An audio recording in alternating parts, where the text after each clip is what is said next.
Om Namo Bhagavate Vasudevaya. Om Namo Bhagavate Vasudevaya. Narayanam Namaskritya Naram Chaiva Narottama Devim Saraswatim Vyasam Tato Jayam Mudiraye Nashtaprayesha Bhadresho Nityam Bhagavata Sevaya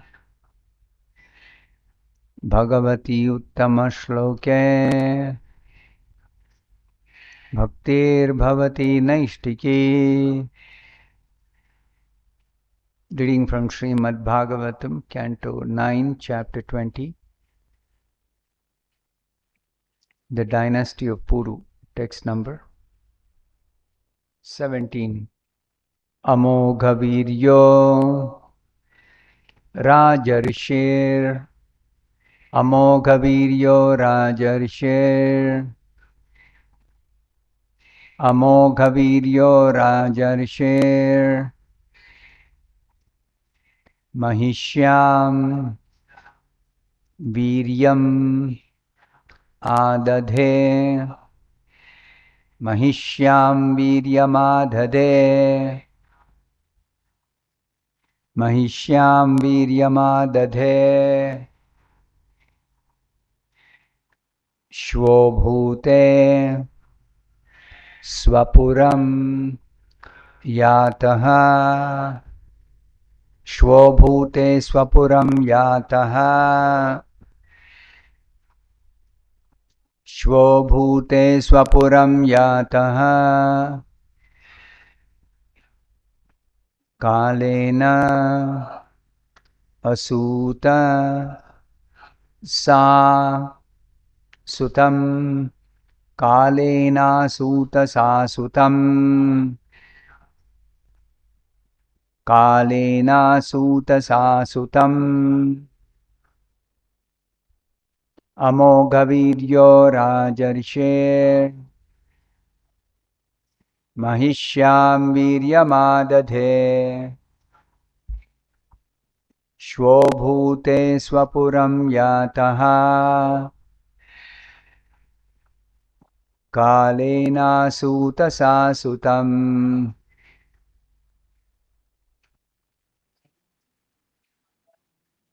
Amoghaviryo Rajarshe. Mahishyam Viryamadadhe. Shvobhute Swapuram Yataha. Kalena Suta Sa Sutam. Amoghaviryo Rajarshe. Mahishyam Viryamadadhe.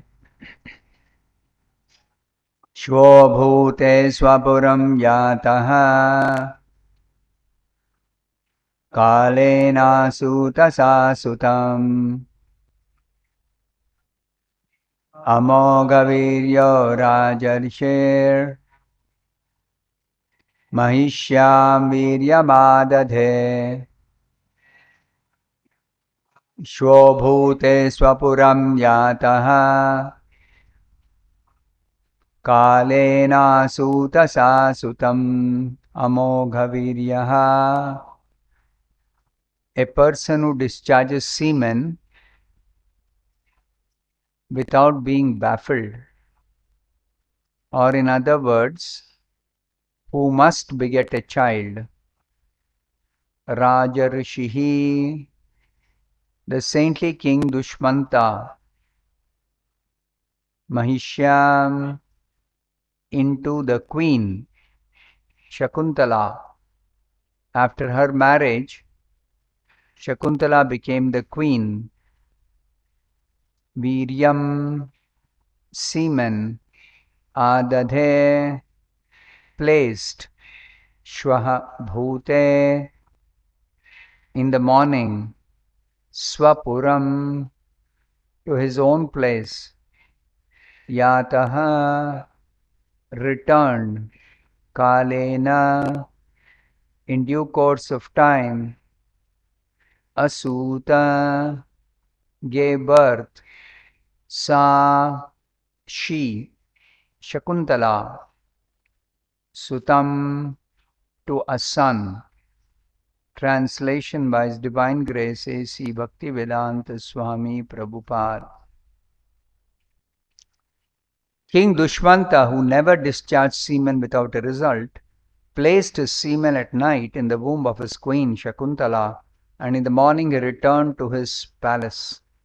Thereafter, in due course of time, Shakuntala gave birth to a son. Please repeat this translation. King Dushmanta, who never discharged semen without a result, placed his semen at night in the womb of his queen Shakuntala, and in the morning he returned to his palace. Thereafter, in due course of time, Shakuntala gave birth to a son. Text 18. Kanvak kumarasya vane chakre samuchita kriyaha badhva mrigendram tarasa kridati sma sabalakaha. Translation. In the forest, Kanva Muni performed all the ritualistic ceremonies concerning the newborn child. Later, the boy became so powerful that he would capture a lion and play with it. Text 19. Tam duratyaya vikrantam adaya pramadottama harer amshamsha sambhutam bhartur antikamagamat. Translation. Shakuntala, the best of beautiful women, along with her son, whose strength was insurmountable and was a partial expansion of the Supreme Godhead, approached her husband Dushmanta. Text 20. Yada na jagrihe raja bharya putravaninditau shrunvatam sarva bhutanam khevag aha asharirini. Translation and purport by His Divine Grace A.C. Bhaktivedanta Swami Prabhupada. Translation. When the king refused to accept his wife and son, who were both irreproachable, an unembodied voice spoke from the sky as an omen and was heard by everyone present. Purport by Srila Prabhupada. Maharaj Dushmanta knew that Shakuntala and the boy were his own wife and son, but because they came from outside and were unknown to the citizens, he, at first, declined to accept them. Shakuntala, however, was so chaste that an omen from the sky declared the truth so that others could hear. When everyone heard from the omen that Shakuntala and her child were truly the king's wife and son, the king gladly accepted them. Thus ends the Bhaktivedanta purport. Om Ajnanatimmirandasya Jnananjana-shalakaya Chakshurunmilitam Yena Tasmai Shri Gurave Namaha. Nama Om Vishnupadaya Krishna Preshtaya Bhutale Srimate Bhaktivedanta Swaminiti Namine. Namaste Saraswate Deve Gauravani Pracharine Nirvishesha Shunyavadi Paschatya Deshatari. Jaya Shri Krishna Chaitanya Prabhu Nityananda Shri Advaita Gadadara Srivasadi Gaura Bhakta Vrinda Hare Krishna, Krishna Krishna, Hare Rama, Rama Rama, Hare Hare. So this is a description of the dynasty of Puru. In this dynasty, several great personalities appeared. Among them, one of the greatest personalities is Maharaj Bharata, the son of Maharaj Dushmanta. So the description is being given about the appearance of this Bharata. That Dushmanta, when he went hunting in the forest, he came across Shakuntala, who was living under the care of Kanva Muni. So then, when he inquired from Shakuntala, she explained to him that she is a daughter of Vishwamitra and her mother is Menaka, and both of them had left her in the forest, and she was raised by Kanva Muni. Then Maharaj Dushmanta, who knew the religious principles according to which he immediately married her, and this type of marriage is called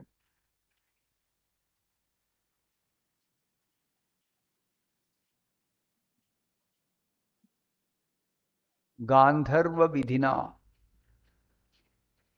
Gandharva Vidhi. That is, this is the regulative principles of the Gandharvas. So without deviating from the religious principles, Maharaj Dushmanta married her. And that very night, he placed the semen in the womb of his queen. As soon as he married her, she became the queen, because he is the king. And in the morning, he just returned to his palace. In due course of time, Shakuntala gave birth to a son. So here the word Amogha Viryaha means a person who discharges semen and must beget a child.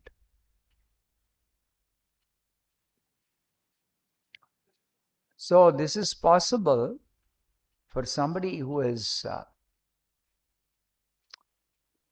very, very powerful and strict follower of the religious principles. That is the purity, following the religious principles, following dharma. Regarding following religious principles or following dharma, Krishna says in the Bhagavad Gita in the 16th chapter, 2 verses. One thing he says,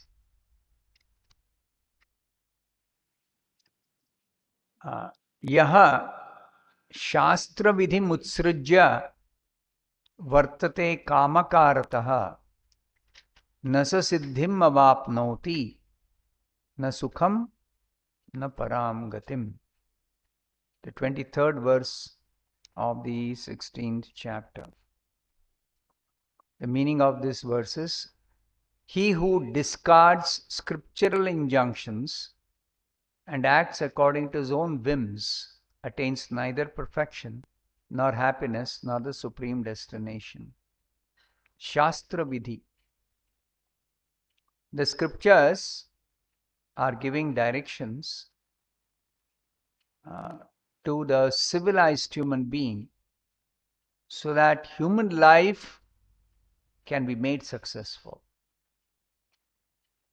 Human life is the only chance to realize the true nature of the self.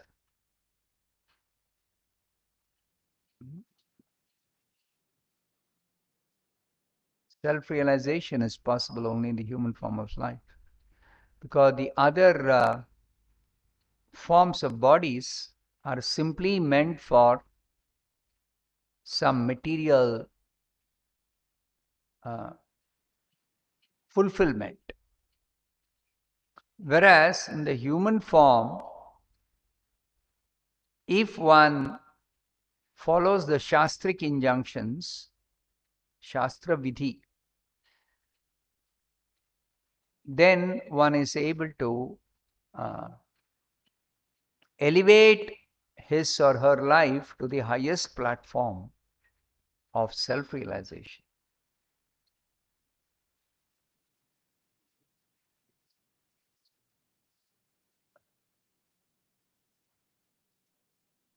So what happens if somebody does not follow the Shastric injunctions? That is specifically what Krishna is telling in this verse. If somebody does not act according to the Shastras and kamakarataha means acts whimsically, simply driven by one's own lusty desires, then such a person cannot attain perfection, na sa siddhim avapnoti, na sukham, cannot get real happiness, na param gatim, cannot reach the supreme destination. So this all these three, perfection, happiness, and supreme destination, are possible only if one follows the Shastra Vidhi. And the next verse in the same chapter, the last verse of the 16th chapter, 24th verse, Krishna says, Tasmat Shastram Pramanam Te Karya Karya Vyavasthitau Gyatva Shastra Vidhanoktam Karma Kartum Iharhasi. The meaning is, one should understand what is duty and what is not duty by the regulations of the scriptures. Only from the scriptures we can know what is our duty. Many times people say, how do I know what is my duty? So the Supreme Lord, who is the original creator of this entire cosmic manifestation, he has given the duties in the scriptures. So scriptures are coming from him. Krishna has explained this in the 3rd chapter. Karma Brahmodbhavam Vidhi. Karma means prescribed duties. Where are they coming from? From the scriptures. Brahma means the scriptures, the Vedic scriptures. Brahmakshara Samudbhavam, the Vedic scriptures, where are they coming from? They are coming from the Supreme Personality of Godhead, Krishna. So therefore, one should know what is one's duty and what is not duty. Karya, akarya. What is not one's duty means what is forbidden.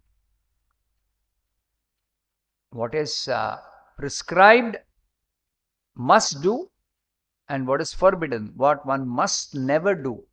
Both are described in the scriptures. Shastra means vidhi nishedha. Vidhi means you must do. Nishedha means you must never do. Just like when we take Diksha, according to our devotional scriptures, when we take Diksha, we must chant 16 rounds of Hare Krishna mantra every day. This is Vidhi. And Nisheda is, one must never perform 4 kinds of sinful activities. Never eat meat, no meat eating, no intoxication, no gambling, no illicit sex. Like that, for entire life, in this human form of life, the scriptures are describing Vidhi Nisheda.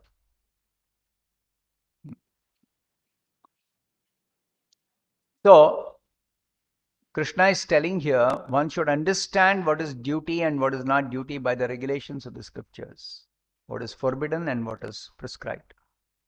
Knowing such rules and regulations, one should act so that he may gradually be elevated. Right from beginning of one's life, human form of life, if one follows the scriptural directions, there is progress, spiritual progress. Even in the beginning stage, there is progress. Gradually, one is elevated to the highest perfection.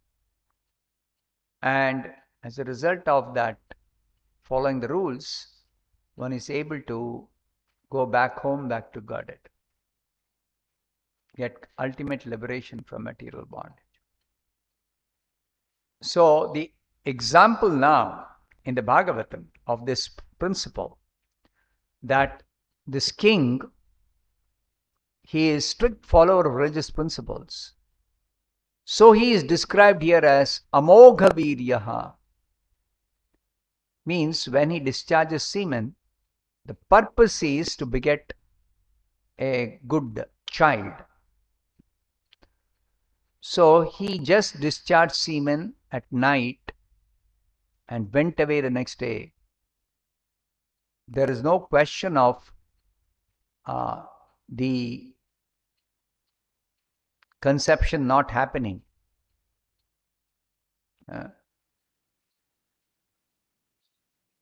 That's why the description is Amogha Viryaha. And he went away to his palace. In due course of time, the queen, Shakuntala, she gave birth to a son. Now the description of the son is given here, that in the forest, Kanva Muni performed all the ritualistic ceremonies concerning the newborn child. This is the arrangement of the Supreme Lord. That Shakuntala was left behind by her father and mother. Then Kanva Muni took charge of protecting her. Then, when she gave birth to a new child, the newborn child was also taken care of by Kanva Muni. So this is the arrangement of the Supreme Lord. As the scriptures describe, everyone ultimately is protected by the Supreme Lord.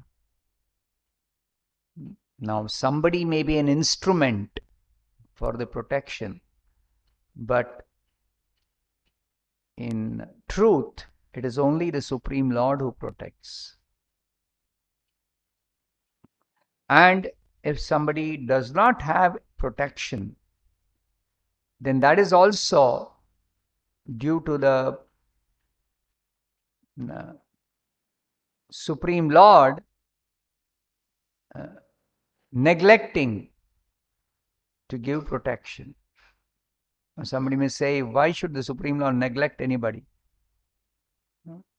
That neglecting is not exactly neglecting, but it is the desire of the foolish living being to be independent of the Supreme Lord. To be independent of the Supreme Lord. So when Krishna does not give protection, then it is simply fulfilling the desire of the living being to be independent.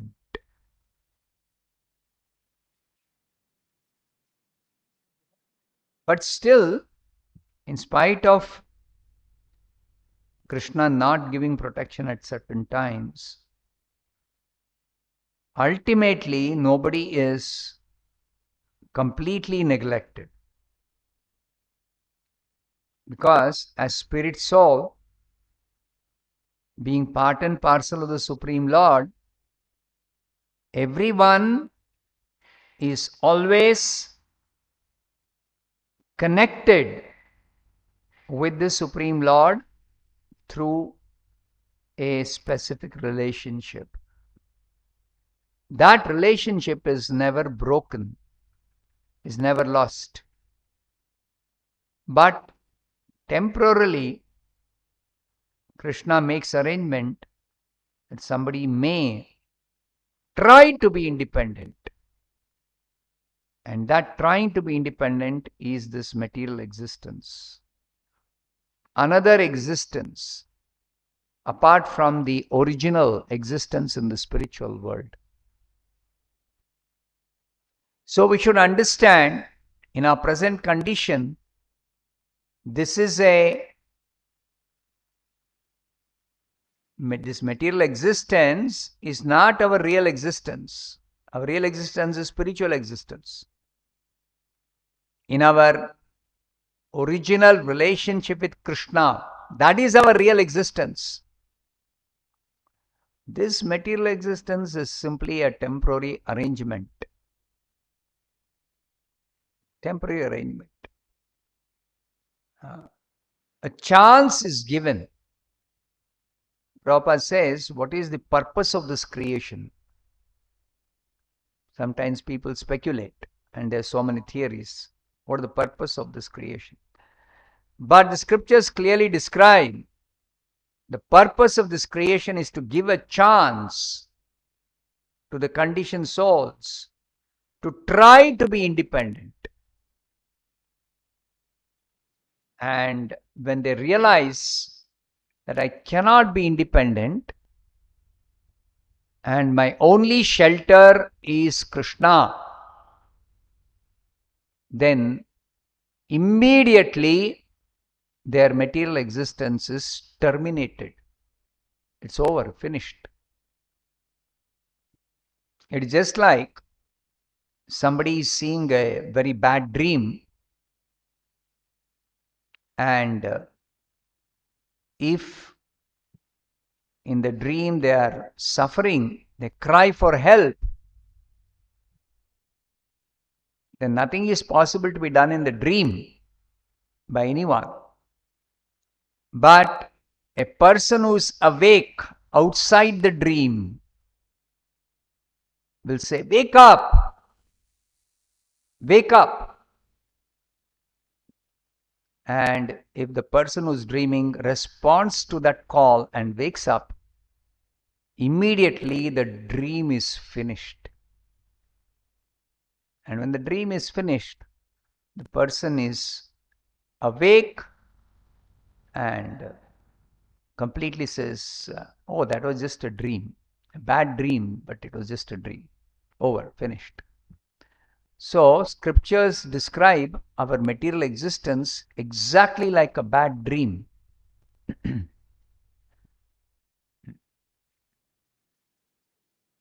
This material world, Krishna says in the Bhagavad Gita, Dukkhalayam Ashashvatam.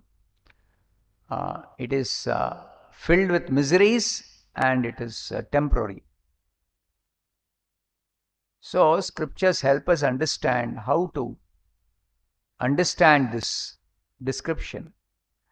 Just like you go to sleep at night and then you have a dream. So, whether somebody is suffering in the dream or enjoying in the dream or is lost in the dream, whatever, as soon as one wakes up, the dream is over, finished. Then it's not of any consequence. Similarly, when we wake up to spiritual reality, and this is very nicely explained by Srila Bhaktivinoda Thakur in one song, Jeev Jago, Gaura Chandra Bole. Chaitanya Mahaprabhu is giving a call, wake up, wake up. How long will you sleep on the lap of the witch Maya? Kota nidra jao Maya, pishachi rakole. So that wake-up call Chaitanya Mahaprabhu is giving, how is he giving? By chanting Hare Krishna, Krishna Krishna, Hare Hare, Hare Ram, Ram Ram, Hare Hare. When we chant, we hear the Hare Krishna mantra, it is meant for our spiritual awakening. It is meant for spiritual awakening. But we have to respond to that call. We have to respond to that call. If we somehow continue, just like sometimes lazy people, if they oversleep, then somebody else who's not sleeping may wake them up. If they wake up, then their sleeping condition is over. All the associated problems, everything is finished. But they continue to sleep. They don't get up. Then they don't awaken, so they continue in that sleeping state. It doesn't help them to change their position. Similarly, if we don't wake up to spiritual reality, now to wake up to spiritual reality, because we are deeply entrenched in this sleeping condition, it takes some time to wake up. Like you have experienced sometimes when somebody is very tired and very, very fast asleep, even if somebody wakes up, the person may not be able to get up immediately. So it takes some time. Similarly, we are deeply entrenched in this material world. We may not immediately respond. But the attempt must be there to try to wake up to spiritual reality. That is the spiritual practice, sadhana bhakti. A sincere attempt will definitely be rewarded. Try and try and try by following the proper principles of actually awakening. And when you wake up, it is finished. Everything is finished. So Chaitanya Mahaprabhu has simplified this whole process of coming out of this entanglement in the material existence simply by chanting Hare Krishna, Krishna Krishna, Hare Ram, Ram Ram, Hare Hare. This spiritual sound is very, very powerful, that it will really wake us up. However deeply we may be sleeping, but it has got the power to wake us up. But then our willingness to wake up must be there. Our willingness must be there. So that willingness is also possible in the good association of saintly persons, sadhu sangha. In sadhu sangha, that willingness becomes very, very nicely developed to come to the point of becoming very strong in our willing to actually wake up. We become fully convinced, become fully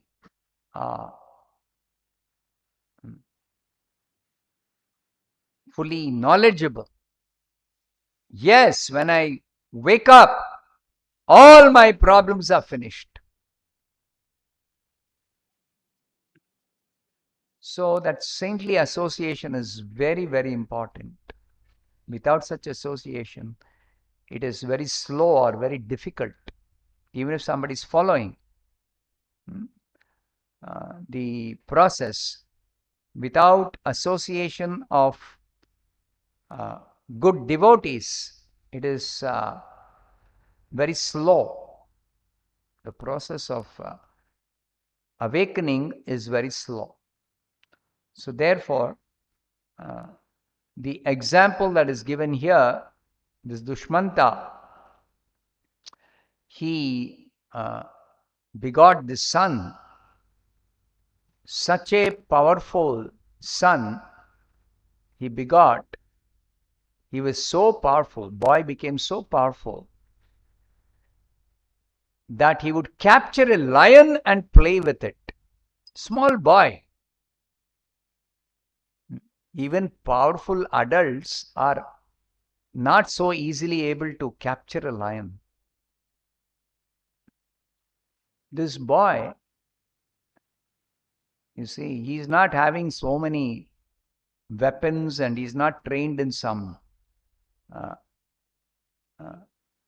using some guns and like these uncivilized people. They go hunting in the forest and unnecessarily kill poor animals. So this boy would capture the lion and play with it. He would not kill the lion. So such a powerful child is born to this Maharaj Dushmanta. Amogha Virya. Therefore the description is Amogha Virya. And later on the description is given that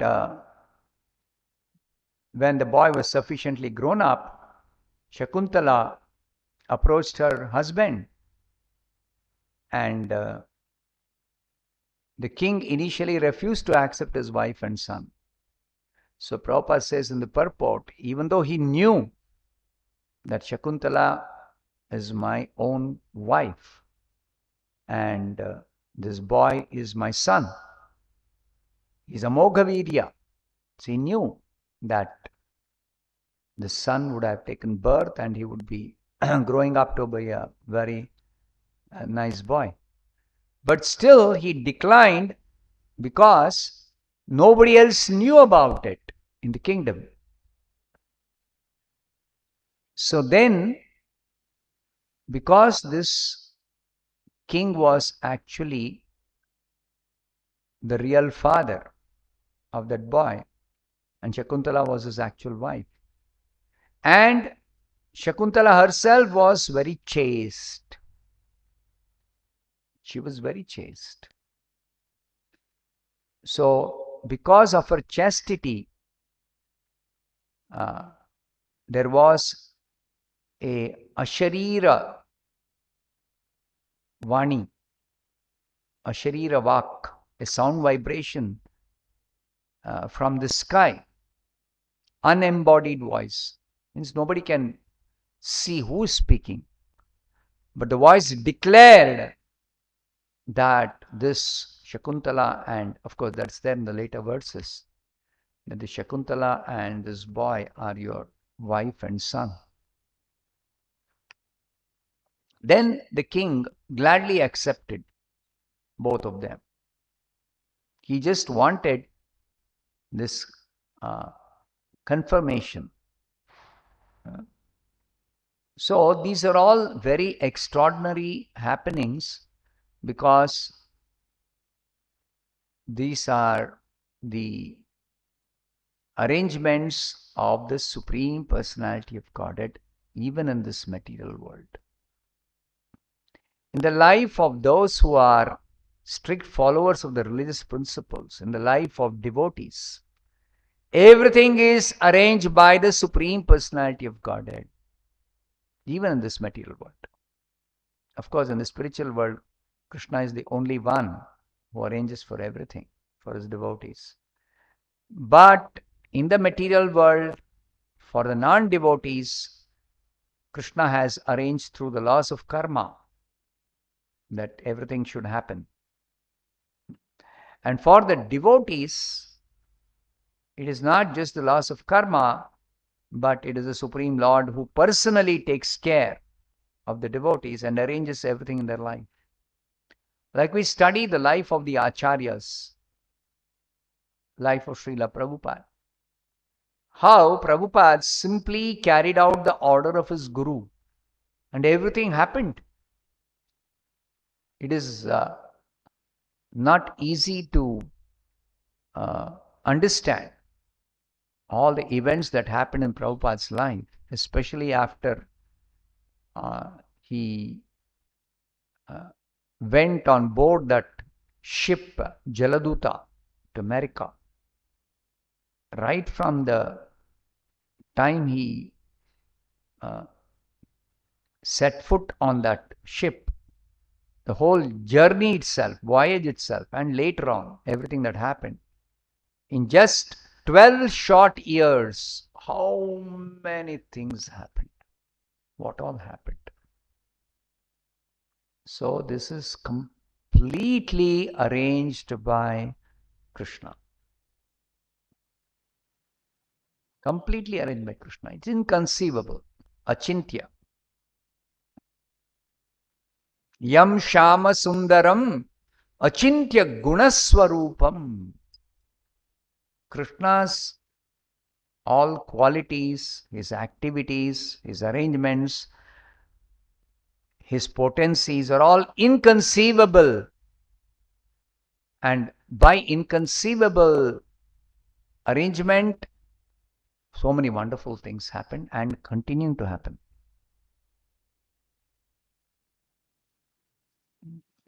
So only those who have faith, those who strictly follow the principles, the scriptural injunctions, under the guidance of the bona fide spiritual master, they can participate in this inconceivable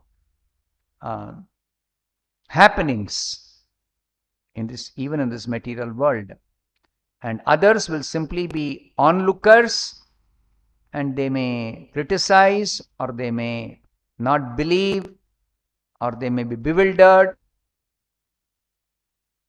but they are unfortunate people. So as far as devotees are concerned, everything is arranged by Krishna. But that doesn't mean we simply sit back and leave everything for Krishna to do. No. We have to do our duty. Tasmat shastram pramanante karya karyo vyavasthitau. We have to follow the principles. What we should do, we should do. What we should not do, we should avoid. And then leave the rest to Krishna. This is the principle of devotional service. I'll stop here. Grantaraj Srimad Bhagavatam ki jai. Srila Prabhupada ki jai.